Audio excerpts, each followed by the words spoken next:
Suppose ये आपकी scooty का व्हील है, आप अपनी स्कूटी से जा रहे थे, अचानक से आपने ब्रेक मारा।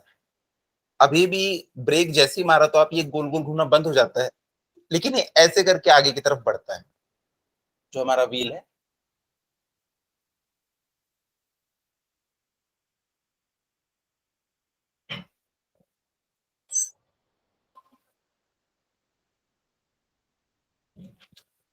तो देखिए स्कूटी का व्हील है आपके, ये ऐसे करके स्कूटी आपकी बढ़ रही थी, आपने जैसे ही ब्रेक मारा तो ये इस तरीके से मूव करेगा, गोल गोल घूमना बंद हो गया, तो हम क्या बोलेंगे, व्हील ने क्या कर दिया, व्हील स्लाइड हो गया या स्लिप हो गया।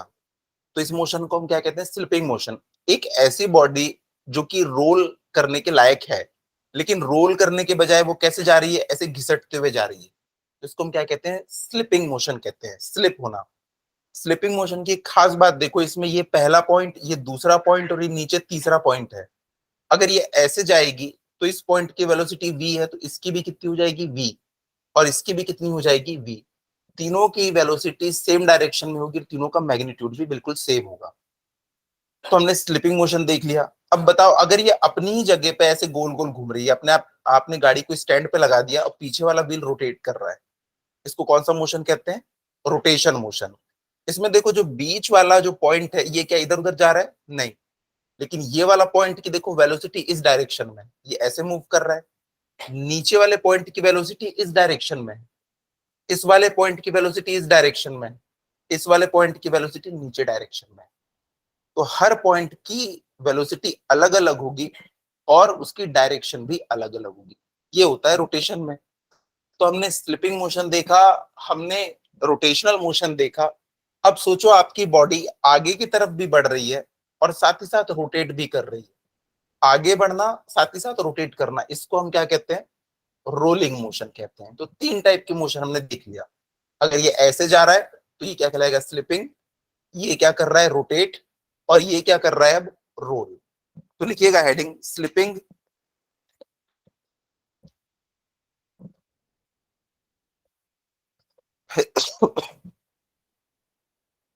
स्लिपिंग, स्पिनिंग, इसी को हम लोग रोटेशन भी बोल देते हैं, एंड रोलिंग। इसकी खास बात क्या होती है कि इसमें ये जो रोटेट कर सकने वाली बॉडी है, ये इसके हर पॉइंट इस डायरेक्शन में v वेलोसिटी से मूव करता है। हर पॉइंट, ये भी v, ये भी v, ये भी v। लेकिन जो अगला मोशन है, इसमें क्या होगा, ये वाला पॉइंट इस डायरेक्शन में, ये वाला पॉइंट इस डायरेक्शन में मूव कर रहा है, ये वाला पॉइंट इस डायरेक्शन में, ये वाला पॉइंट इस डायरेक्शन में मूव कर रहा है। उसके बाद तीसरा वाला मोशन जो है वो हमको पढ़ना है ध्यान से। तो सबसे पहले लिखिएगा, हमने हेडिंग में तो तीनों का नाम लिख दिया, अब लिखिएगा नंबर 1 स्लिपिंग। डेफिनेशन पूछता है 1 मार्क में, डिफाइन स्लिपिंग। स्लिपिंग, स्लीपिंग नहीं कर देना, slipping. When the body slides on a surface, when a body slides on a surface without rotation, without rotation, then the motion is called slipping motion. Then the motion is called slipping motion. इस case में omega की value कितनी होती है, 0।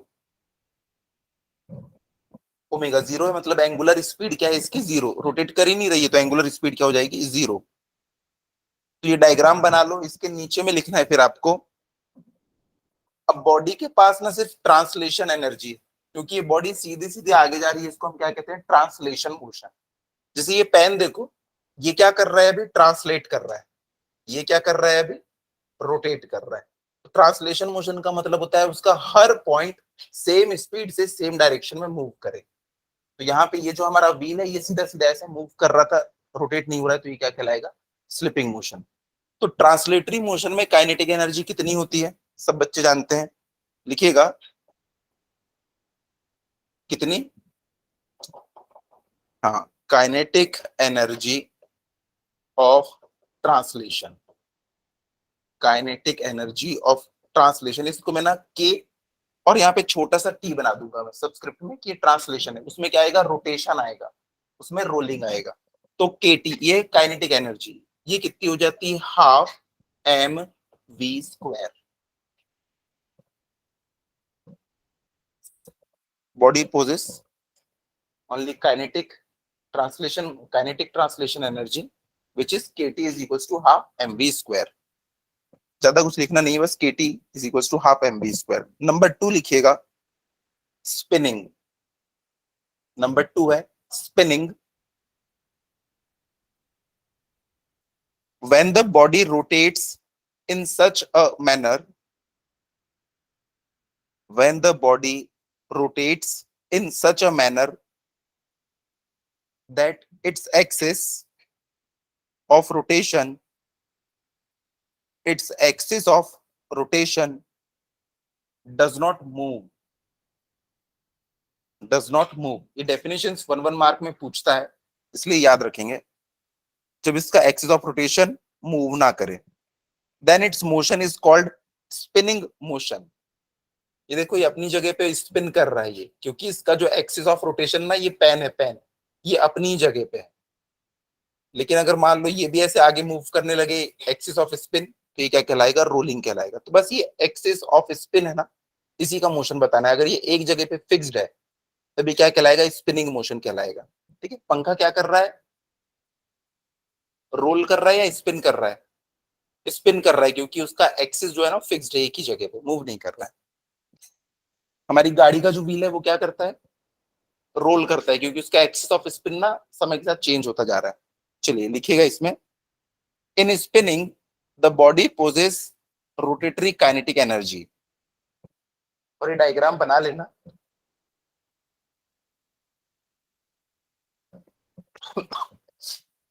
इसमें ये भी V हो जाता है, ये भी V हो जाता है, ये भी V और ये भी V। तो मैग्नीट्यूड भले सेम है, मैग्नीट्यूड क्यों सेम है, क्योंकि सारे के सारे पॉइंट ना सेंटर से सेम डिस्टेंस पे है। Body poses only rotational kinetic energy या रोटेटरी काइनेटिक एनर्जी, जिसे हम कहेंगे K R is equals to, जब रोटेट करता है तब कितनी होती है, हाफ आई ओमेगा स्क्वायर। तो ये रोटेशन की हो गई और ये किसकी हो गई, ट्रांसलेशन की। जब कोई बॉडी ट्रांसलेट भी करे, यानी कि आगे भी बढ़े और गोल गोल भी घूमे, उसे हम क्या कहते हैं, रोलिंग। तो जब बॉडी आगे भी बढ़ रही है और रोल भी कर रही है, तब उसके पास ये दोनों टाइप की एनर्जी होगी। लिखिएगा। अच्छा, इसी में आगे लिख लो पहले एक और चीज। इसको ना कई बार हम लोग अलग टाइप से लिखते हैं। इसके नीचे आप लोग लिख लेना, मैं अगले पेज में लिख रहा हूं कि जो के आर है वो है हाफ आई ओमेगा स्क्वायर। तो के आर को हम लोग क्या लिख सकते हैं, आई को हम लोग क्या लिख सकते हैं, एम के स्क्वायर, क्योंकि ये रेडियस, सॉरी ये क्या है, मोमेंट ऑफ इनर्शिया है। और ओमेगा को क्या लिख सकते हैं, v is equals to omega R. तो ये वाले फॉर्मूले से हम क्या लिख सकते हैं, omega is equals to V by R. क्योंकि हमें ना कई बार क्वेश्चन में क्या दिया रहता है कि एक कार 20 मीटर पर सेकंड की स्पीड से आगे बढ़ रही है, तो ये v की वैल्यू हमको दे रखी है, ओमेगा नहीं दिया है, हमें ओमेगा निकालना पड़ेगा। कौन ओमेगा निकाले, डायरेक्ट v की टर्म्स में हम फॉर्मूला याद रखेंगे। तो ये वैल्यूज को मैं यहाँ पे पुट कर देता हूं, तो आ जाएगा K R is equals to half, ये देखो ओमेगा की जगह पे क्या आ जाएगा, v बाई आर, यानी कि v बाई आर का होल स्क्वायर। तो हाफ, देखो m के स्क्वायर नीचे r स्क्वायर, तो मैं इसको क्या लिख सकता हूं, m v square K square by are square लिख सकते हैं। क्या किया मैंने, v स्क्वायर को यहाँ पे मास के पास ले आया और के स्क्वायर को इधर अंदर ले गया, तो हमने इसको ऐसा लिख लिया। ये क्या दिख रहा है आपको, ये काइनेटिक एनर्जी ऑफ ट्रांसलेशन है। तो कई बार ये रिलेशन भी पूछ लेता है कि बताइए रोटेशनल काइनेटिक एनर्जी और ट्रांसलेशन काइनेटिक एनर्जी में क्या रिलेशन होता है। तो इसको हम लोग लिख देंगे के टी, ये के टी है, times K square by are square, which is very important. अच्छे बच्चे इस रिलेशन को याद रख लेते हैं, कई बार एग्जाम में दोनों चीज पूछता है ना, तो वो एक निकालते हैं, उसको के स्क्वायर बाई आर स्क्वायर से मल्टीप्लाई करके रोटेशन की काइनेटिक एनर्जी भी निकाल लेते हैं। कई बार रेशियो पूछता है आपको, अभी बताऊंगा मैं क्या रेशियो पूछता है। अच्छा ये देख रहे थे। चलिए अगला लिखिएगा, रोलिंग मोशन। Rolling motion. अच्छा रोलिंग को कैसे डिफाइन करेंगे? क्या चक्का एक जगह पे घूमता है क्या? नहीं, चक्का आगे भी मूव करता है, यानी कि ट्रांसलेट भी करता है और साथ ही साथ वो रोटेट भी करता है। तो ऐसा मोशन जिसमें ट्रांसलेशन भी दिखे और रोटेशन भी दिखे वो क्या कहलाता है? रोलिंग कहलाता है। पंखे में क्या है, सिर्फ रोटेशन है, उसमें ट्रांसलेशन नहीं दिख रहा है। लिखिएगा, when a body performs combined, when a body performs combined translatory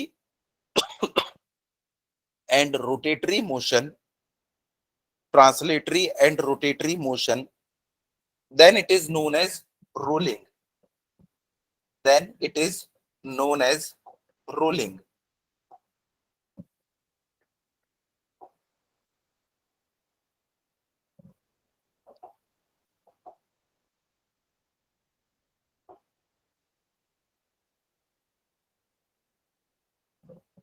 आगे लिखिएगा, नेक्स्ट पैराग्राफ में सबसे इंपॉर्टेंट चीज है ये, the velocity of centre of mass,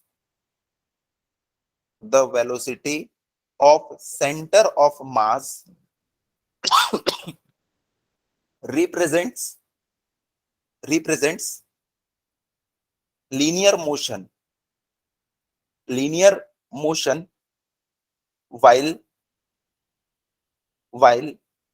angular velocity represents, angular velocity represents rotatory motion, rotatory motion.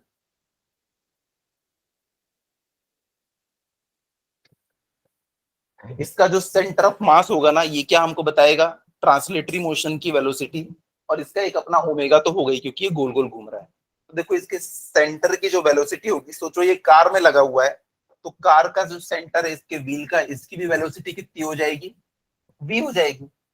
v velocity से आगे की तरफ मूव करेगा, और इसके पास एक एंगुलर वेलोसिटी भी है। अगर इधर है तो मतलब ये इस तरफ रोटेट कर रहा होगा इस तरीके से, तो इसके पास ट्रांसलेटरी वाली भी एनर्जी है और इसके पास रोटेशन वाली भी एनर्जी है। तो लिखिएगा, by law of conservation of energy, by law of conservation of energy, total energy E is equals to kinetic energy of translation plus kinetic energy of rotation. हमने सबस्क्रिप्ट कुछ नहीं लगाया है, मतलब ये रोलिंग की बात हो रही है। आर लगाया मतलब ये रोटेशन है, टी लगाया मतलब ट्रांसलेशन है, कुछ नहीं लगाया मतलब ये रोलिंग है। अगर किसी को याद नहीं रहता तो इसके नीचे लिख लो चाहो तो रोलिंग, कोई दिक्कत वाली बात नहीं है ना। अच्छा मैंने इसको ई लिख दिया, आप इसको के भी लिख सकते हो। काइनेटिक टोटल एनर्जी कौन सी? काइनेटिक एनर्जी ही है उसके पास। अब ट्रांसलेटरी आपने लिखी थी अभी थोड़ी देर पहले, half M we square, plus इसको आपने लिखा था half M we square K square upon R square. यहां से कॉमन निकाल लेते हैं, हाफ एम वी स्क्वायर, तो अंदर क्या बचेगा? 1 प्लस के स्क्वायर अपॉन आर स्क्वायर। इतनी एनर्जी होती है इसके पास में। और कौन सी एनर्जी? Kinetic energy. कितनी एनर्जी होती है जो बॉडी रोल करती है? आप हाफ एम बी स्क्वायर निकालते थे, हाफ आई ओमेगा स्क्वायर निकालते थे, लेकिन जब बॉडी रोल करने लगे तब आप ये वाला फॉर्मूला यूज करेंगे। इसको डब्बे में बंद कर लीजिएगा, इंपॉर्टेंट फॉर्मूला है। क्या कोई बच्चा बता सकता है ratio of energy in translation to the energy in rotation to the energy in rolling, कितना हो जाएगा ये रेशियो?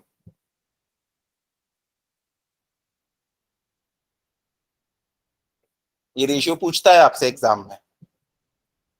अच्छा ये वाली एनर्जी कितनी थी?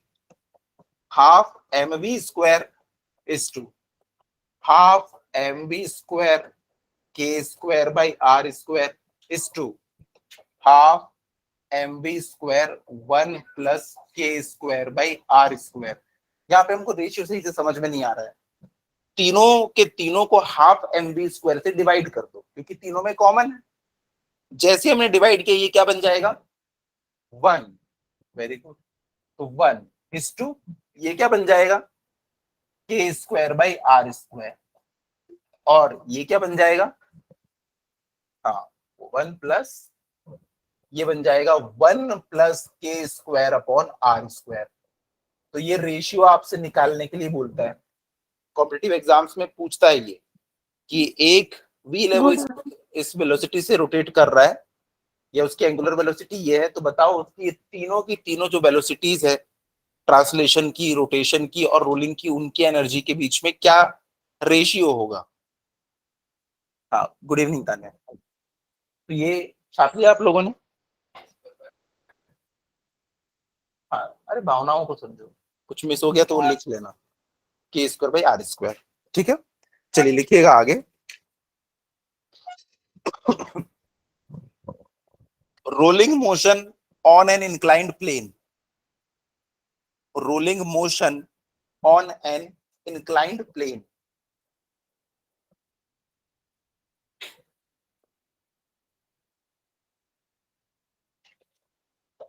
ये हमारा एक इंक्लाइंड प्लेन है, इसके ऊपर ये एक व्हील रखा हुआ है, ये देखो ये एक व्हील रखा हुआ है, ये जो हाइट है वो h है और ये जो एंगल है वो थीटा है, ठीक है। अब इंक्लाइंड प्लेन के ऊपर रोलिंग मोशन हमको देखना है। एक बात बताओ, ये व्हील जैसे आप वहां से छोड़ेंगे क्या उसी पोजीशन में रहेगा ये, नहीं, ये तो लुढ़क के नीचे आ जाएगा, और जब यहाँ पे नीचे आएगा तब तक कि इसकी स्पीड कांस्टेंट रहेगी या कंटिन्यूअसली बढ़ती जाएगी, बढ़ती जाएगी, बढ़ती जाएगी, कंटिन्यूअसली बढ़ती जाएगी, कंटिन्यूअसली इस पॉइंट तक जाके बढ़ती जाएगी, और उसके बाद क्या है, इसका लेवल कांस्टेंट हो गया, तो अब इसकी स्पीड नहीं बढ़ेगी, अगर फ्रिक्शन वगैरह कुछ नहीं है तो उसी स्पीड से आगे की तरफ चलता रहेगा। अब आप एक बात बताओ कि अगर ये कुछ ऐसा होता, इतना ना हो कि ये अगर ऐसा होता, अगर इसका स्लोप बहुत कम है, बहुत कम, जैसे कि मान लो ये θ1 है, अगर थीटा से ना बहुत कम है θ1, तो एक बार ये यहाँ पे मान लो जब ये लुढ़क के यहाँ पे पहुंचेगा तब इसकी स्पीड सेम होगी या स्पीड डिफरेंट होगी।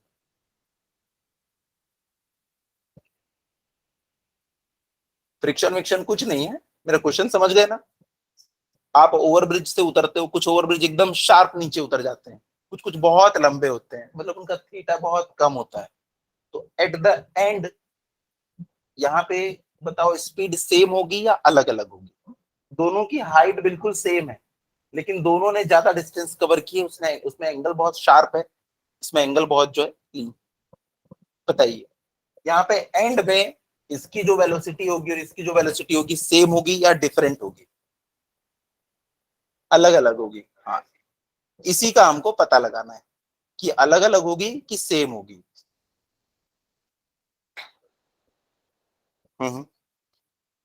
स्पीड बढ़ती चली जाएगी। हाँ हाँ, तो इन्होंने बताया कि इसके ऊपर इस डायरेक्शन में mg साइन थीटा लगेगा, लेकिन इसमें इस डायरेक्शन में mg साइन θ1 लगेगा, दोनों में अलग अलग फोर्स लग रहे हैं जो कि इसको रोल कराने के लिए रिस्पॉन्सिबल है। हाँ तो अब आपका आंसर क्या है, आखिर में वेलोसिटी किस में ज्यादा मिलेगी या बराबर मिलेगी। हम्म। पर आप ये भी तो देखो, ये वाला फोर्स यहां से यहां तक के लगा है शॉर्ट डिस्टेंस के लिए, लेकिन ये वाला फोर्स भले छोटा है लेकिन ये तो बहुत ज्यादा डिस्टेंस के लिए लगा हुआ है, बहुत ज्यादा डिस्टेंस यानी बहुत ज्यादा टाइम के लिए लगा हुआ है, तो पॉसिबिलिटी है ना कि शायद वेलोसिटी सेम हो, पॉसिबिलिटी तो बन रही है यार, भले फोर्स अलग अलग है लेकिन ये ज्यादा देर तक के अप्लाई हुआ है। चलिए तो ये डायग्राम बनाइए पहले, ये वाला, इस वाले को नहीं बनाना, इसके ऊपर फिर हम लोग एनालिसिस करेंगे, इसी का एनालिसिस करना है हमको, यही ऐसे क्वेश्चन आते हैं फिर इसके ऊपर।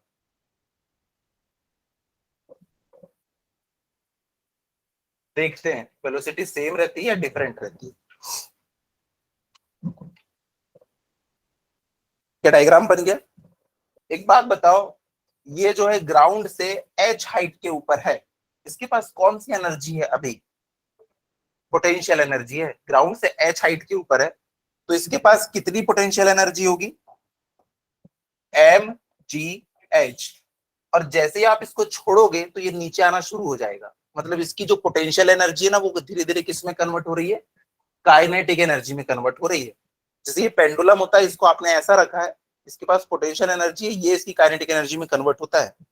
एनर्जी क्या इसने, इसको आपने अलग से दी कुछ नहीं, क्या इसने कहीं और वेस्ट करी, फ्रिक्शन विक्शन तो है नहीं, इसका मतलब एनर्जी तो हमेशा कंजर्व्ड रहेगी। जितनी पोटेंशियल एनर्जी है वो पूरी की पूरी किस में कन्वर्ट हो जाएगी, काइनेटिक एनर्जी में कन्वर्ट हो जाएगी। और ये बॉडी क्या है, रोल कर रही है, तो इसकी काइनेटिक एनर्जी किसके इक्वल हो जाएगी, half m b square 1 plus के स्क्वायर बाई आर स्क्वायर के बराबर हो जाएगी। यही तो काइनेटिक एनर्जी होती है। अब देखो यहाँ पे एक बात बताओ, कि यहां से यहां तक के जितनी डिस्टेंस कवर करेगा, यहां से लेके यहां तक की कितनी हो जाएगी वो, मान लो ये एल है, sine theta is equals to क्या हो जाएगा, एच अपॉन एल। तो यहां से एच इज इक्वल्स टू क्या हो जाएगा, एल साइन थीटा। ये बात हमको पता होनी चाहिए। अब देखो यहां से एम से हमने एम को कट कर दिया, अब वेलोसिटी निकालते हैं कि नीचे में कितनी वेलोसिटी मिलेगी। तो एम से एम को हमने कट कर दिया, ये वाला 2 इधर आएगा, तो ये क्या बन जाएगा 2gh। उसके बाद ये पूरा का पूरा नीचे आ जाएगा, ये पूरा का पूरा ब्रैकेट इधर नीचे आ जाएगा, तो ये बन जाएगा 1 प्लस के स्क्वायर अपॉन आर स्क्वायर। और ये यहाँ पे स्क्वायर था, तो इस साइड जाके वो क्या बन जाएगा, स्क्वायर रूट। मतलब वो बॉडी अगर h हाइट पे रखी है ना, जिसकी रेडियस क्या है r, इसकी खुद की रेडियस कितनी है r, और इसका खुद का मास कितना है m, इसका खुद का मास m है, और उसकी जो रेडियस थी ना वो r थी। फॉर्मूले में देखो आपको क्या दिख रहा है, वेलोसिटी कितनी होगी उसकी in the end, v is equals to 2gh upon 1 plus k square by r square। यानी कि कोई भी बॉडी क्या थीटा वीटा पे डिपेंड कर रही है, थीटा पे तो डिपेंड ही नहीं कर रही है, एंड पे यही वेलोसिटी मिलेगी, इतनी हाइट पे है तो आखिरी में इतनी वेलोसिटी मिलना तय है।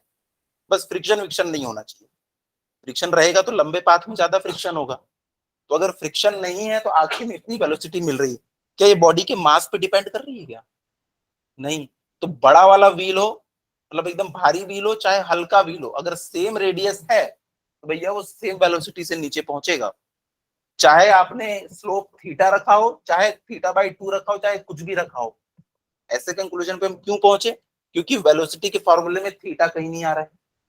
हल्का पहले पहुंचेगा कि भारी पहले पहुंचेगा, सेम टाइम पे पहुंचेंगे, क्योंकि मास का तो कोई रोल है ही नहीं। तो यहां से ये कंक्लूजन, ये सब पॉइंट पूछे जाते हैं एग्जाम में। बच्चों को लगता है हल्का वाला पीछे हो जाएगा, भारी वाला पहले पहुंचेगा, ये कॉमन मिस्टेक है, टेस्ट में पूछा जाएगा आप लोगों से, ठीक है। तो ये फॉर्मूला लिख लीजिए, वेलोसिटी का फॉर्मूला कहाँ पे, एकदम लास्ट में एंड में जब ये पहुंचेगा, क्योंकि आपने पूरा का पूरा पोटेंशियल एनर्जी रख लिया है, पूरा का पूरा पोटेंशियल एनर्जी काइनेटिक एनर्जी में कन्वर्ट हो गया है। वो कहाँ कन्वर्ट होगा, जब वो यहाँ पे बॉटम में पहुंच जाएगा। चलिए इसको लिख लेना, velocity at the lowest point, velocity at the lowest point. तो ये फॉर्मूला आप लोग याद रखेंगे। इसके बाद नेक्स्ट लिखिएगा, अब इसी का हमको एक्सेलरेशन पता करना है, इसका एक्सेलरेशन लिखिएगा। Next heading, acceleration in motion, मतलब इसी मोशन में एक्सेलरेशन इन मोशन। तो एक्सेलरेशन हम कैसे निकाल सकते हैं, कोई बच्चा बताएगा। ए की वैल्यू निकालना है मुझे, ए मान लो आपकी गाड़ी है, आपने स्लोप पे रखी है, व्हील्स के यहाँ पे पहुंच जाएंगे, जिस एक्सेलरेशन से व्हील मूव करेगा उसी एक्सेलरेशन से आपकी गाड़ी मूव करेगी। तो व्हील का हमको एक्सेलरेशन यहाँ पे निकालना है ना, कि ए की वैल्यू निकालना है, ए लीनियर एक्सेलरेशन। गाड़ी हमारी आगे की तरफ मूव करती है ना, लीनियर मोशन होता है। आपको अल्फा पता है तो आप क्या कर सकते हो, ए इज इक्वल टू अल्फा से निकाल सकते हो। मुझे तो ए की वैल्यू चाहिए, कैसे निकाल सकते हैं, डी बाई डी टी। इसमें तो कुछ ऐसा टर्म हमको दिख नहीं रहा है, ये तो कांस्टेंट आएगा इसमें से, उसको करोगे तो भाई जीरो आ जाएगा। V square is equal to u square plus 2as। Initial velocity कितनी है, 0, और s क्या होता है, डिस्टेंस कवर्ड। इसने कितने डिस्टेंस कवर करी है यहां से लेके यहां तक के, l, और वो l किसके इक्वल है, h बाई साइन थीटा के इक्वल है। या तो l आपको दे रखा होगा या तो h दे रखा होगा, हमारा काम हो जाएगा। लिखिएगा एक्सेलरेशन इन मोशन, लिखिएगा from equation from equation v square is equals to u square plus 2as from equation v square is equals to u square plus 2as. ये तो भैया जीरो है क्योंकि इनिशियल वेलोसिटी जीरो है। उसके बाद यहां से हमको a की वैल्यू निकालना है। s को हम लोग क्या लिख सकते हैं, ये जो l है वो किसके इक्वल हो जाएगा, h अपॉन साइन थीटा के इक्वल हो जाएगा। डिस्टेंस कितनी डिस्टेंस कवर करेगा वो, तो हम लोग लिख सकते हैं इसको क्या, v square is equals to 2 into acceleration into h upon sine theta. यहां से मैं लिख सकता हूं असलरेशन इज इक्वल्स टू, अभी अभी हमने v की वेलोसिटी v निकाला था हमने, v कितना आया था हमारा 2gh अपॉन 1 प्लस के स्क्वायर बाई आर स्क्वायर। मैंने अंडर रूट इसलिए नहीं लगाया क्योंकि स्क्वायर लगा हुआ है ना। तो देखो ये हमारी v की वैल्यू है, इसको मैंने इस साइड लिख लिया 2as इज इक्वल्स टू, ये हमारी v की वैल्यू, v स्क्वायर की वैल्यू है।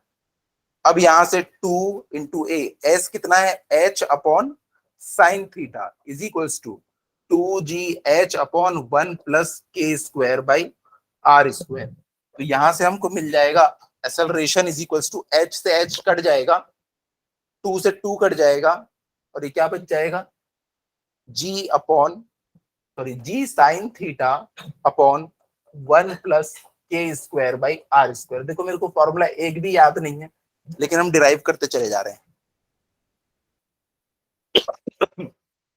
तो एक्सेलरेशन कितना हो जाएगा जी साइन थीटा अपॉन 1 प्लस के स्क्वायर बाई आर स्क्वायर।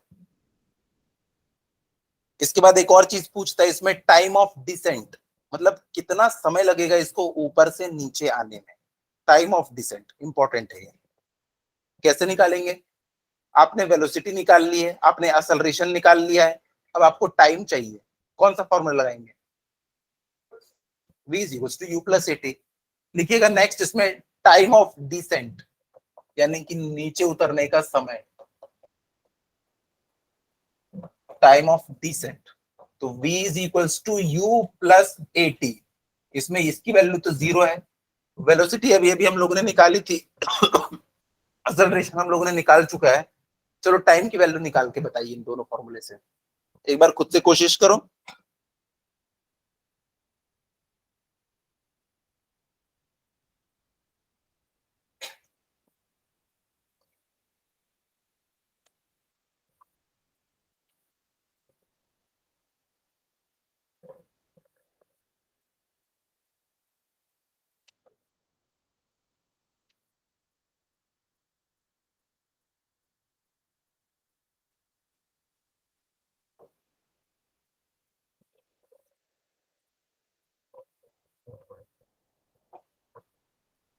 ये आ जाएगा आप लोगों का time.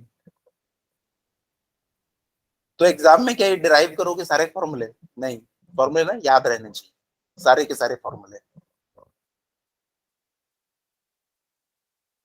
Time of descent t is equals to 1 by sin theta 2h under root 2h by g 1 plus के स्क्वायर बाई आर।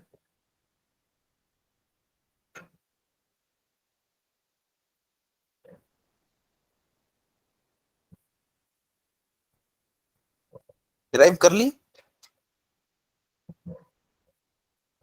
चलो। अब एक इंपॉर्टेंट चीज, ये हाइट है, ये थीटा 1 है, ये थीटा 2 है और ये थीटा 3।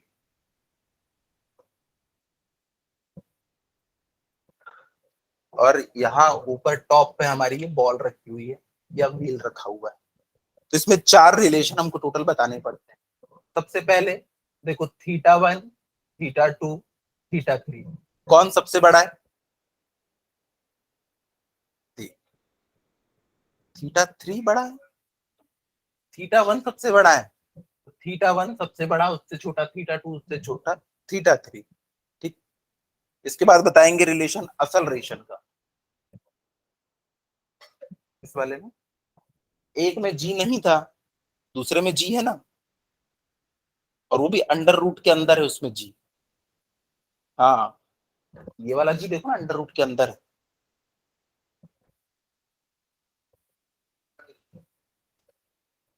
अरे तो भैया जब वेलोसिटी का स्क्वायर नहीं, वेलोसिटी है, वेलोसिटी में देखो अंडर रूट जी होगा ना, वेलोसिटी में क्या है, अंडर रूट जी है। जब ये नीचे जाएगा तो नीचे में जी बचेगा, ऊपर अंडर रूट जी और नीचे सिंपल जी है, तो क्या बचेगा फाइनली, नीचे अंडर रूट जी बचेगा ना। अब यहाँ पे देखो असलरेशन के बीच में हमको रिलेशन बताना है, किसमें बॉडी का असलरेशन ज्यादा होगा, किसमें बॉडी का असलरेशन ज्यादा होगा। देखो एक बात बताओ, बॉडी यहाँ पे पहुंचे चाहे यहाँ पे पहुंचे चाहे यहाँ पे पहुंचे, वेलोसिटी के बीच में क्या रिलेशन होगा, वेलोसिटी हमेशा इक्वल होगी, हमेशा इक्वल। अगर आपने सेम हाइट से गिराया है तो भैया बॉडी में जो एनर्जी आने वाली काइनेटिक एनर्जी वो वेलोसिटी पे तो डिपेंड करती है। सेम हाइट से गिरा के आप अलग काइनेटिक एनर्जी कैसे प्रोड्यूस कर लोगे, तो वेलोसिटी तो हमेशा कांस्टेंट होगी। देखो छोटे से टाइम में इसको इतनी खतरनाक वेलोसिटी मिल गई, थोड़े से ज्यादा टाइम में वो वेलोसिटी मिली है, और ये तो बहुत ज्यादा टाइम में वो वाली वेलोसिटी मिली। तो सेम वेलोसिटी में चेंज आया है लेकिन अलग अलग टाइम पर, change in velocity per unit time ही क्या कहलाता है, असलरेशन। तुमको छोटे से टाइम में इसको उतनी वेलोसिटी देना है, मतलब असलरेशन क्या होगा यहाँ पे, ज्यादा होगा। मान लो एंड में हमको वेलोसिटी मिल रही है 8 मीटर पर सेकेंड, देखो छोटी सी डिस्टेंस कवर करने में मिल गई, और ज्यादा डिस्टेंस कवर करने में मिली, और ज्यादा डिस्टेंस कवर करने में मिली। जितनी ज्यादा डिस्टेंस कवर करेगा उतना ज्यादा ये टाइम लेगा। तो कम टाइम में उसने बहुत ज्यादा स्पीड अचीव कर लिया, यानी कि पहले केस में असलरेशन सबसे ज्यादा, उससे कम असलरेशन सेकेंड टाइम पे, और थर्ड वाले में सबसे कम इसका असलरेशन होगा। आप खुद देखो ना, अगर एक बहुत लंबा ओवर ब्रिज है, मतलब बहुत देर बाद जाके खत्म हो रहा है, आपकी स्पीड कैसी होगी, एकदम धीरे धीरे, एकदम फास्ट तो नहीं असलरेट करोगे। लेकिन अगर एकदम ज्यादा थीटा वाला होगा तो बहुत तेजी से आप असलरेट करना शुरू कर दो। उसके बाद किसमें ज्यादा टाइम लगेगा बताओ नीचे पहुंचने में, थीटा जो थ्री वाला केस है उसमें सबसे ज्यादा टाइम लगेगा ऑब्वियसली। ये सब चीज तो कॉमन सेंस वाली क्वेश्चन भी।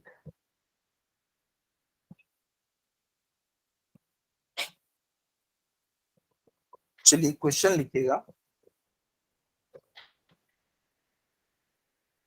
आपकी एनसीईआरटी का क्वेश्चन है।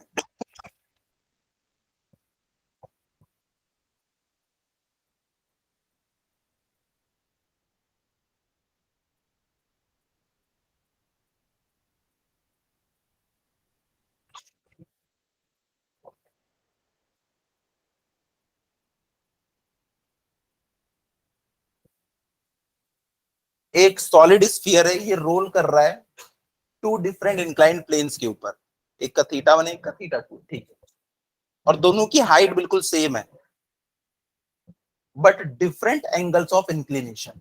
ठीक है, क्वेश्चन समझ में आ गया ना। तो सेम हाइट के हम लोग बनाएंगे लेकिन दोनों में एंगल ऑफ इंक्लिनेशन बिल्कुल अलग अलग होगा, इसमें ये है थीटा वन और अगले वाले में ये। देखो हाइट दोनों के लिए सेम है, इसके लिए भी एच और इसके लिए भी एच, ये है थीटा टू, क्वेश्चन में इतना दे रखा है। ठीक है समझ गए। तो ये सॉलिड स्फीयर है, स्फीयर बॉल है, ये फुटबॉल है, ये यहां से चलना चालू कर रही है दोनों केस में। अब मुझे आप लोग आंसर बताइए, number A, will it reach the bottom with the same speed in each case. अच्छा एक बात बताओ, दोनों के पास पोटेंशियल एनर्जी सेम है कि डिफरेंट डिफरेंट है, सेम एनर्जी काइनेटिक एनर्जी में कन्वर्ट हो जाएगी, तो दोनों एक की कम काइनेटिक एनर्जी की एक की ज्यादा होगी क्या, ऐसा कुछ है, यानी कि इन द एंड दोनों की वेलोसिटी क्या होगी, सेम।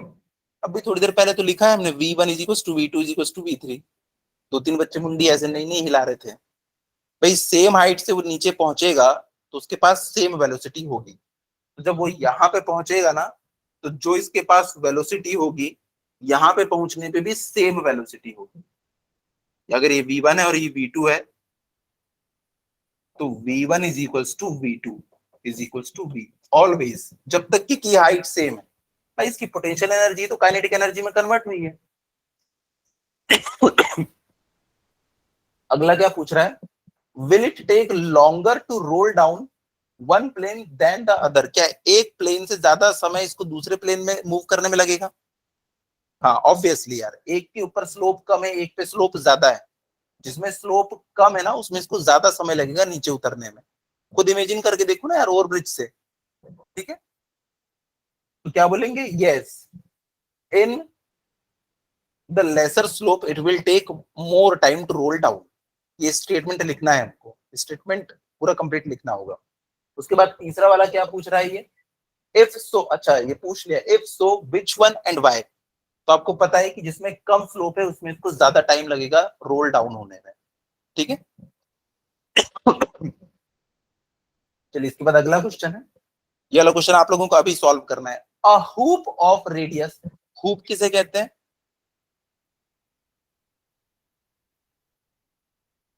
पहाड़ जैसा कुछ, चलो।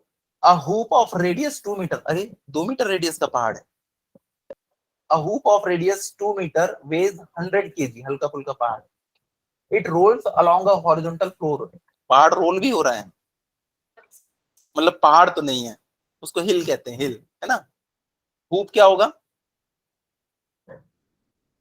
It rolls along a horizontal floor, मतलब कोई गोल गोल सी चीज होगी, so that its centre of mass has this much speed. Hula hoop नहीं देखे हो क्या, बच्चे कमर में लगा के कमर को गोल गोल घुमाते हैं, मतलब ये एक रिंग टाइप का ऑब्जेक्ट है, ऐसा इमेजिन करना है, ठीक है। ये क्या है, रोल हो रहा है हॉरिजॉन्टल फ्लोर के ऊपर, और इसके सेंटर की जो स्पीड है ना वो 20 मीटर पर सेकेंड है। मैंने आप लोगों को थोड़ी देर पहले बताया था एक चीज, कि इसका जो सेंटर होता है ना, वही क्या करता है, इसकी स्पीड को डिसाइड करता है। इसका जो सेंटर होता है, यही जो है ना इसकी स्पीड बताता है, ये देखो 20 मीटर पर सेकेंड। अच्छा, ये पूरा का पूरा ना रोल भी कर रहा है और आगे की तरफ भी जा रहा है, रोटेट भी कर रहा है और ये आगे की तरफ भी जा रहा है, इतना तो बच्चे इमेजिन कर लेंगे। अब इसमें ये है पॉइंट नंबर 1, ये है पॉइंट नंबर 2, ये है पॉइंट नंबर 3, ये है पॉइंट नंबर 4। इस पे हमें बताना है कि इसकी वेलोसिटी क्या होगी चारों अलग अलग पॉइंट पे। याद रहे कि अब ये एक ही जगह पे रोटेट नहीं कर रहा है, अगर ये एक ही जगह पे रोटेट होता ना, ये जो मैं बता रहा हूँ इस क्वेश्चन का पार्ट नहीं है, इस क्वेश्चन में वो चीज नहीं पूछा है, ये एडिशनल चीज बता रहा हूं मैं। जो सेंटर पॉइंट है उसकी वेलोसिटी तो 20 मीटर पर सेकेंड है, आपको ये ऐसे ही जाते दिखेगा, दिखेगा यानी सेंटर, लेकिन ये वाला पॉइंट ऐसे जाते नहीं दिखेगा, ये वाले पॉइंट का मोशन अलग होगा, ये वाले पॉइंट का अलग होगा, ये वाले का अलग होगा। अगर आप ध्यान से देखो तो ये तो आपको पहले पीछे जाते हुए दिखाई देगा, फील हो रहा है या नहीं। थोड़ी देर के बाद जब इसकी नई वाली पोजीशन होगी ना, नई वाली पोजीशन, तो वो हमको ये वाला पॉइंट जो है वो यहाँ कहीं पे दिखेगा, ये वाला पॉइंट जो है वो यहाँ कहीं पे, नीचे वाला पॉइंट यहाँ कहीं पे, ये वाला पॉइंट यहाँ कहीं पे दिखाई देगा। सारे के सारे पॉइंट्स की वेलोसिटी अलग अलग, मैग्नीट्यूड भी अलग अलग है और उनका डायरेक्शन भी अलग अलग है। तो हमें वही बताना है कि किसका कितना वेलोसिटी और कितना डायरेक्शन है। इस वाला जो पॉइंट है, इस व्हील के साथ ये इधर जाना चाह रहा है v वेलोसिटी से, लेकिन इसकी खुद की वेलोसिटी इस डायरेक्शन में v है। जो चीज रोटेट करती है, देखो इसकी वेलोसिटी v, इसकी वेलोसिटी v, इसकी वेलोसिटी v, इसकी वेलोसिटी v, ऐसे ही होता है। तो देखो ये जो इस डायरेक्शन में जाना चाह रहा है, अगर ये अपनी ही जगह पे रोटेट हो रहा है तो v वेलोसिटी से, लेकिन पूरा का पूरा v वेलोसिटी से आगे भी बढ़ रहा है, तो पता है यहाँ पे वेलोसिटी कितनी हो जाती है, इफेक्टिव वेलोसिटी। यहाँ पे इफेक्टिव वेलोसिटी हो जाती है क्या, 0। ऐसा क्यों, क्योंकि ये व्हील के साथ में आगे भी जाना चाह रहा है और खुद इस तरफ पीछे जाना चाह रहा है, तो इसकी इफेक्टिव वेलोसिटी क्या कहलाती है, 0। ऊपर वाला पॉइंट देखो, ये इस डायरेक्शन में v वेलोसिटी से जाना चाह रहा है। अब तुम खुद देखो, एक बस है, अगर वो खुद 10 मीटर पर सेकेंड की स्पीड से आगे बढ़ रही है और मैं उसमें भी 10 मीटर पर सेकेंड की स्पीड से आगे बढ़ रहा हूं, तो मेरी नेट स्पीड कितनी हो जाएगी। जो ऑब्जर्वर खड़ा होगा उसे तो मैं 20 मीटर पर सेकेंड की स्पीड से ज्यादा दिखाई दूंगा ना। तो इस टॉप पॉइंट की वेलोसिटी कितनी हो जाती है, 2 × v, 2 × v। इसकी देखो 0 हो गई और इसकी क्या हो गई, 2 × v, क्योंकि जब ये रोटेट हो रहा है तो ये वाला पॉइंट खुद अपनी वेलोसिटी से आगे जाना चाह रहा है, लेकिन पूरा का पूरा व्हील ट्रांसलेट भी कर रहा है, इसलिए इसकी वेलोसिटी कितनी हो जाती है, 2v। इन दोनों पॉइंट की जो वेलोसिटी होती है वो कुछ और होती है। ये वाला पॉइंट जाना चाह रहा है इस तरफ, लेकिन पूरा का पूरा व्हील कहाँ जाना चाह रहा है, इस तरफ। ये भी v है, ये भी v है, तो इनका रिजल्टेंट आ जाता है बीच में। इसका रिजल्टेंट हम कैसे निकालेंगे, इसको यहाँ पे पोर्ट्रे कर दिए, ये भी v और ये भी v, तो ये कितना बन जाएगा, √2v। कैसे, ये हाइपोटेनियस हो जाएगा ना, कितना हो जाएगा वो, अंडर रूट इसका स्क्वायर प्लस इसका square and under root 2v का स्क्वायर। तो v इंटू √2 इसकी वेलोसिटी हो जाती है इस डायरेक्शन में, ये देखो इस तरफ। ये वाले पॉइंट के लिए बच्चे बता सकते हैं क्या, किस डायरेक्शन में इसकी वेलोसिटी होगी। ये तो जाना चाह रहा है, ये वाला पॉइंट खुद से इस डायरेक्शन में जाना चाह रहा है। जब भी कोई चीज रोटेट होती है तो देखो इस पॉइंट की वेलोसिटी इधर होती है, टेंजेंशियल होती है ना हमेशा। लेकिन व्हील किधर जाना चाह रहा है, आगे। तो व्हील बोल रहा है तुम मेरे साथ आगे चलो, लेकिन ये बोल रही है हम नीचे जाएंगे। तो इफेक्टिव वेलोसिटी कहाँ हो जाएगी, इन दोनों के बीच में हो जाएगी, ये भी v और ये भी v। तो ये भी क्या हो जाएगा इस डायरेक्शन में, √2 इंटू बाहर में v। तो मैं चारों पॉइंट की ना वेलोसिटी यहाँ पे लिख दे रहा हूँ, इन केस अगर कॉम्पिटिटिव एग्जाम में आ जाए तो आपके लिए हेल्पफुल रहेगा। इसकी जो वेलोसिटी है वो है वेलोसिटी इक्वल टू 0, और इसकी हो जाती है velocity is equal to 2v। इसकी वेलोसिटी हो जाती है इस डायरेक्शन में कितनी, √2 इंटू v, और इस पॉइंट की भी वेलोसिटी इस डायरेक्शन में हो जाती है कितनी, √2 इंटू v। अच्छे से घर जाके एक बार और समझने की कोशिश करना। देखो चारों के चारों पॉइंट की वेलोसिटी अलग, अगर वो अपनी ही जगह पे रोटेट हो रहा है सब के सब v v v v v, लेकिन जब ये रोल कर रहा है तो ट्रांसलेशन की भी वेलोसिटी आपको इसमें ऐड करना पड़ेगा। जब एक बस खड़ी है तब आप उसमें 10 मीटर पर सेकंड की स्पीड से मूव करो, आपकी स्पीड क्या है, 10 मीटर पर सेकंड। लेकिन जब बस भी चलना चालू हो जाएगी तब आपकी स्पीड कुछ और होगी। तो ये बनता है फाइनल डायग्राम। इसका इस क्वेश्चन से कुछ लेना देना नहीं है, एडिशनल इंफॉर्मेशन है।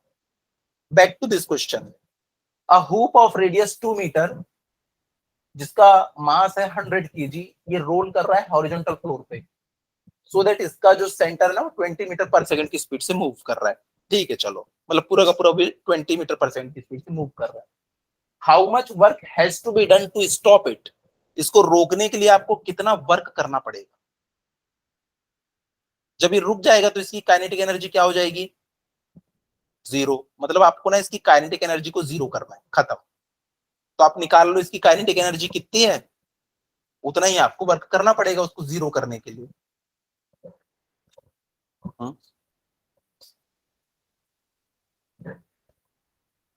किसमें, हाँ तो क्या हुआ, वो आप लोग देखिए ना।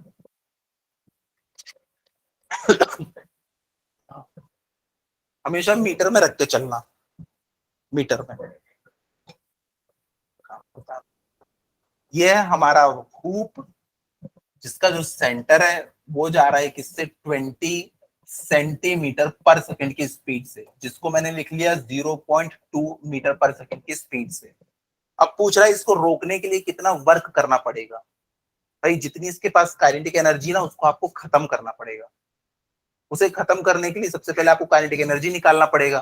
तो लिखिएगा kinetic energy of hoop is equals to, ये जो है फ्लोर पे आराम से दौड़, मुझे ना फॉर्मूला याद नहीं आ रहा है काइनेटिक एनर्जी ऑफ रोटेशन का, सॉरी रोलिंग का, अभी जो हम लोगों ने निकाला है ना वाला मुझे फॉर्मूला याद नहीं आ रहा है। तो मैं क्या करूंगा, बेसिक से चलूंगा, kinetic energy of translation plus kinetic energy of rotation. Kinetic energy of translation is equals to half mv square, plus ये कितना होता है हाफ आई ओमेगा स्क्वायर, ये होता है हाफ mv स्क्वायर, ये होता है प्लस हाफ इसका आई कितना होता है, एक हुप का यानी सर्कुलर रिंग का। पेज पलटो और बताओ जल्दी से क्या, हाँ आई एम आर स्क्वायर, तो ये हो जाता है कितना, एम आर स्क्वायर। पर ओमेगा कैसे निकालेंगे, ओमेगा के लिए तो कुछ नहीं है, विप्लो भैया बताएंगे, ओमेगा तो दिया नहीं कैसे निकालेंगे। हाँ तो v दिया है तो क्या करेंगे, v is equals to omega यार। हाँ तो इसकी जगह पे हम लोग क्या लिख देंगे, v अपॉन आर का स्क्वायर। चलो फटाफट बताओ एनर्जी कितनी आई। जितनी काइनेटिक एनर्जी ना उसको हमें खत्म करना है, तो हम क्या करेंगे, इसमें उल्टी डायरेक्शन में वर्क कर देंगे सेम अमाउंट का। ज्यादा मत कर देना, नहीं तो पीछे की डायरेक्शन में चलना शुरू कर देगा। तो इसकी काइनेटिक एनर्जी जीरो करने के लिए इसको हमको इसके ऊपर वर्क करना पड़ेगा। सही, कितना वर्क डन करना होगा। क्वेश्चन में आर की वैल्यू दे रखी है कितनी, 2 मीटर। मैं लिख देता हूं यहाँ पे, r is equals to 2 metre, m is equals to 100 kg। Values put करो, इसमें कितना टाइम लग रहा है।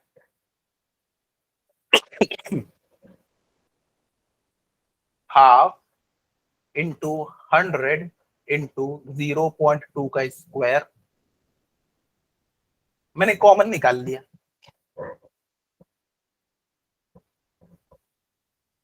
वन प्लस, इसमें कितना बच जाएगा, नीचे भी आर स्क्वायर ऊपर भी आर स्क्वायर।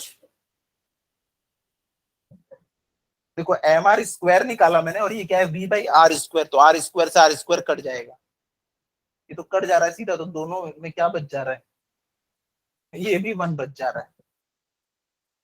नहीं समझ में आया। ये देखो ये हाफ एम आर स्क्वायर है, ये वी बाई आर स्क्वायर है, आर स्क्वायर से आर स्क्वायर कट गया, तो क्या बचा, half M we square. Half M we square, ये भी हाफ एम वी स्क्वायर, मिलके कितना हो जाएगा, एम वी स्क्वायर। तो फाइनल आंसर बच जाएगा एम वी स्क्वायर। देखो मैं काट देता हूं इसको, ये आर स्क्वायर कट जाएगा इससे, क्योंकि इसके ऊपर भी स्क्वायर लगा हुआ है, तो half M we square plus half M we square, ये बन जाएगा 2 into half M we square, 2 से 2 कट गया, तो एम वी स्क्वायर, मास कितना है 100, इंटू वेलोसिटी कितनी है 0.2 का स्क्वायर, तो 100 इंटू 0.04 यानी कि 4 जूल। 4 जूल की बेचारे के पास काइनेटिक एनर्जी थी। इसी को आपको क्या करना है, जीरो करना है, तो इसमें हमें कितना वर्क करना पड़ेगा, 4 जूल का। कोई बच्चा बोलेगा सर मैंने सिर्फ 2 जूल का वर्क किया, भाई 2 जूल एनर्जी अभी भी बची है, वो मोशन में होगा। अगर किसी ने 6 जूल का वर्क कर दिया तो ये अपोजिट डायरेक्शन में चलने लगेगा। ठीक है, तो आंसर आ जाएगा 4 जूल। ये कौन सा क्वेश्चन था, आपके बुक का 7.19 क्वेश्चन। चलिए एक क्वेश्चन लिखिएगा,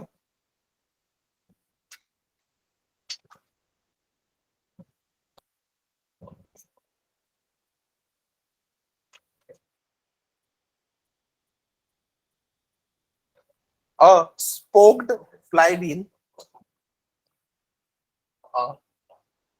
स्पोक्ड फ्लाईव्हील, आप लोगों ने देखा ना पहले, या अभी भी तो साइकिल में स्पोक ही लगा होता है। स्पोक का मास हम लोग ना नेग्लिजिबल मानते हैं, सिर्फ क्या है, रिम का मास है, यानी कि ये क्या है, रिंग के जैसा है, तो इसका जब आप मोमेंट ऑफ इनर्शिया निकालोगे तो आपको रिंग का ही मोमेंट ऑफ इनर्शिया निकालना पड़ेगा। अगर सिंपल फ्लाईव्हील लिखा होता तो हम उसको एक डिस्क की तरह एज्यूम करते, डिस्क के जैसे। अगर सिर्फ फ्लाईव्हील बोलेगा ना तो ये होता है फ्लाईव्हील, ये पूरा डिस्क की तरह फ्लाईव्हील है, ये है फ्लाईव्हील।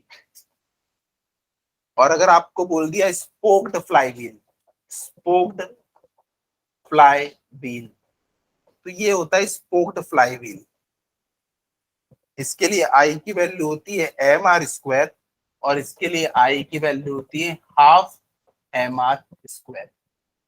ठीक है, क्योंकि देखो मास दोनों का सेम है, लेकिन ये कैसा है, सॉलिड है, मतलब इसमें मास पूरा सेंटर के पास होगा, ये तो अंदर में खोखला है, मतलब मास बहुत दूर दूर होगा, इसलिए उसका मोमेंट ऑफ इनर्शिया इससे जस्ट डबल है।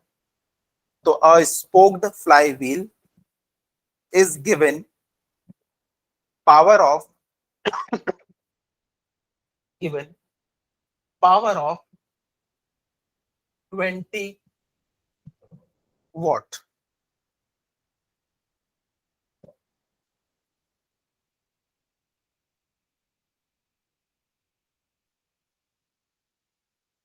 if if its angular speed,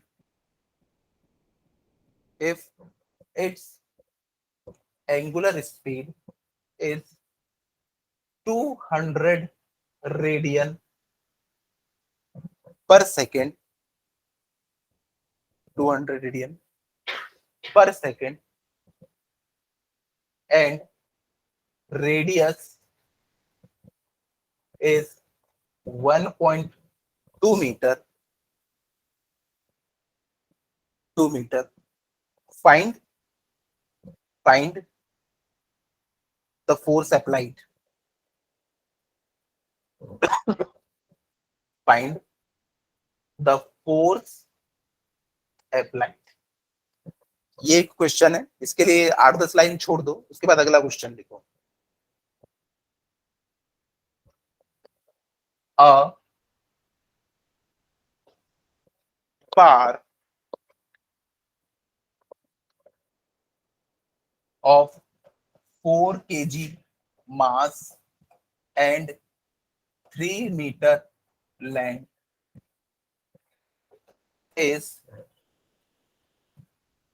at 45 degree to the, yeah, रुको, 30 degree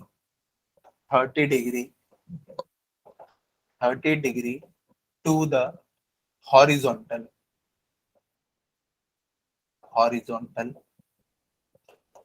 is moved up to 60 degree from horizontal.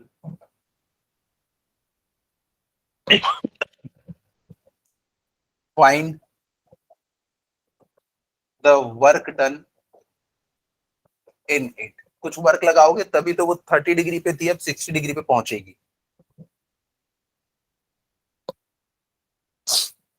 ठीक है,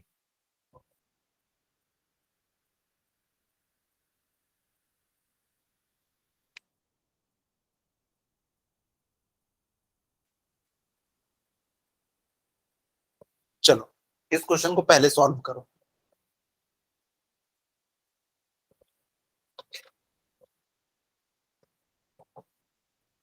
इसका मैं डायग्राम भी बना दे रहा हूं.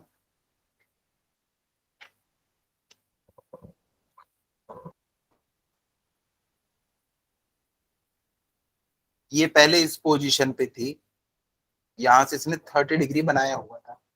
बाद में इसको पोजीशन को चेंज करके इसका जो नया पोजीशन है वो ये कर दिया गया. ये देखो, ये इसकी नई पोजीशन 60 डिग्री कर दी गई. तो इसके लिए कितना हमको वर्क डन करना पड़ा होगा, ये आपको निकालना पड़ेगा. 30 डिग्री पे था ये, मजे से इसको 60 डिग्री कर दिया गया. तो पहले तो देखो, ये एक बार है, बार के लिए आई की वैल्यू कितनी होती है, वो एक टेबल है ना आपकी एनसीईआरटी में, उसमें सारी वैल्यूज दे रखी है. देखो बार के लिए कितना होता है. बार के लिए आपको दो अलग अलग आई की वैल्यू गिवन होगी. एक होगी इसके सेंटर के अबाउट और एक होगी इसके वन एंड के अबाउट. फिगर में क्या दिया हुआ है, एक एंड के अबाउट दिया हुआ है. हाँ,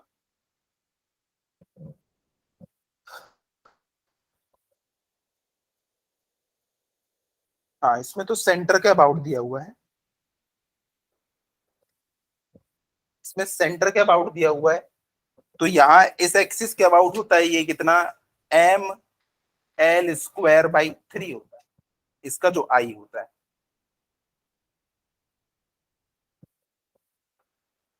ये देखो दो जगह से घूम सकती है, ये तो अपने एक सेंटर के अबाउट घूम सकती है, तब इसका मोमेंट ऑफ इनर्शिया कितना हो जाएगा, एम एल स्क्वायर बाई 12 आपकी बुक में दिया है. और अगर ये इसके अबाउट रोटेट करेगी तो कितना हो जाता है, एम एल स्क्वायर बाई 3. मैंने तो आई की वैल्यू भी आप लोगों को दे दी. चलो अब मुझे बताओ, तो देखो आप लोगों को क्या निकालना है, वर्क डन निकालना है. ध्यान से देखो इधर, फिर इसको बाद में सॉल्व कर लेना, मैं आपको क्लू दे रहा हूं. आपको निकालना है वर्क डन. जब हम लोग लीनियर मोशन पढ़ रहे थे तब वर्क डन कितना होता था, ये बताओ. फोर्स इनटू डिस्प्लेसमेंट, ये होता था किसमें, लीनियर मोशन में. अब बताओ हम लोग पढ़ रहे हैं क्या, रोटेशनल मोशन पढ़ रहे हैं. तो फोर्स की जगह पे मैं क्या लिख लूं, टॉर्क लिख लूंगा. और डिस्प्लेसमेंट की जगह पे क्या लिख लूंगा, एंगुलर डिस्प्लेसमेंट. Angular displacement. तो तो यहाँ पे देखो ये डिस्प्लेसमेंट है एंगुलर वाला, तो work done is equal to क्या हो जाएगा, टाउ। एंगुलर डिस्प्लेसमेंट कितना हुआ है, कितना एंगल डिस्प्लेस हुआ है, ये 60 डिग्री, 30 डिग्री डिस्प्लेस हुआ है। तो एंगुलर डिस्प्लेसमेंट कितना हो जाएगा, क्या लिखूं यहां, ये हमेशा रेडियन में होता है, रेडियन में। तो देखो रेडियन में कैसे कन्वर्ट करें सर, ये तो सबको समझ में आ गया ना कि टोटल डिस्प्लेसमेंट कितना हुआ है 30 डिग्री का। तो 30 को आप क्या करोगे, पाई बाई 180 से मल्टीप्लाई कर देना, ये रेडियन में कन्वर्ट हो जाएगा। ठीक है,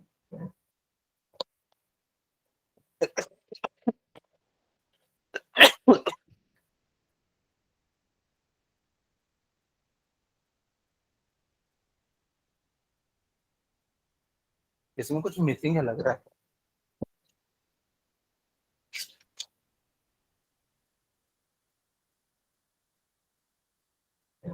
और अब 4 क्या, 3 मीटर। एंगुलर एक्सेलरेशन नहीं लिखा है ना मैंने, वो भी एक गिवन चीज है इसमें, वो भी गिवन है क्वेश्चन में। is moved up to 60 degree from horizontal with angular speed of 3 radian per second square, 3 radian per second square, ये भी क्वेश्चन में given, with angular speed 3 radian per second square। तब टॉर्क की जगह पे हम लोग क्या लिख सकते हैं, आई अल्फा, आई क्या होगा, m l l square by 3, alpha आप लोगों को दे रखा है, तो आप लोग क्या निकाल सकते हैं, वर्क डन निकाल सकते हैं। तो इस क्वेश्चन का आउटकम क्या था, ये वाला फॉर्मूला समझना। तो आपको बोलेगा इतना एंगल मूव किया है, बताओ कितना वर्डन, तो भाई बोलना डिस्प्लेसमेंट जैसा दिख रहा है सर, तो फोर्स इंटू डिस्प्लेसमेंट हम पढ़ते थे, यहाँ पे क्या पढ़ेंगे, टॉर्क इंटू डिस्प्लेसमेंट।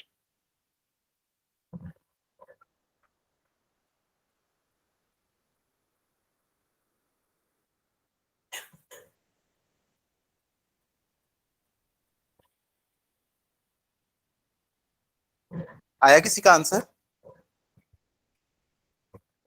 मैं वैल्यूज पुट करता हूँ, W is equals to I alpha into क्या हो जाएगा, ये pi by 6। W is equals to mass कितना था, 4 इंटू 3 का स्क्वायर अपॉन 3, अल्फा कितना था 3 इंटू पाई बाई 6। तो यहां से वर्क डन आ जाएगा, 3 से 3 कट जाएगा, 2 बार, ये 3 बार, 3 से ये कट जाएगा, तो कितना बचा, 3 पाई, सॉरी 6 पाई, 6 पाई जूल। इतना लिख के भी छोड़ सकते हो, जरूरी नहीं कि आप 3.14 रख के वैल्यू निकालो, ठीक, 6 पाई जूल। लेकिन ये सारे फॉर्मूले याद होने चाहिए स्टेबल के, ठीक है, अदरवाइज बहुत सिंपल सा भी क्वेश्चन आएगा तो वो बनेगा नहीं, क्योंकि मोमेंट ऑफ इनर्शिया पता नहीं होगा। तो ये ड्यूटी आप लोगों की, सारे के सारे फॉर्मूले सारे बॉडीज के लिए आपको याद रखने हैं, ठीक है। चलिए फिर मिलते हैं हम लोग अगली क्लास में, थैंक यू। हाँ, इससे पहले वाला जो है ना, ये होमवर्क, इसको समझ लो, इसको आप लोग खुद से करने की कोशिश करना, बन जाएगा, बहुत इजी है, ठीक है। जैसे हम लोगों ने देखा था, पावर क्या होता है, power is equals to work done per unit time, power is equals to work done per unit time. पुराने वाले केस में क्या होता था, ये force into displacement upon time, ये क्या हो जाता था, वेलोसिटी, तो फोर्स इंटू वेलोसिटी। लेकिन अब रोटेशन वाली बॉडी आ गई है हमारे पास में, तो पावर इज इक्वल्स टू क्या हो जाएगा इस केस में, फोर्स की जगह पे टॉर्क, और इसकी जगह पे क्या, ठीक है। चलिए थैंक यू बच्चों, इसको सॉल्व कीजिएगा।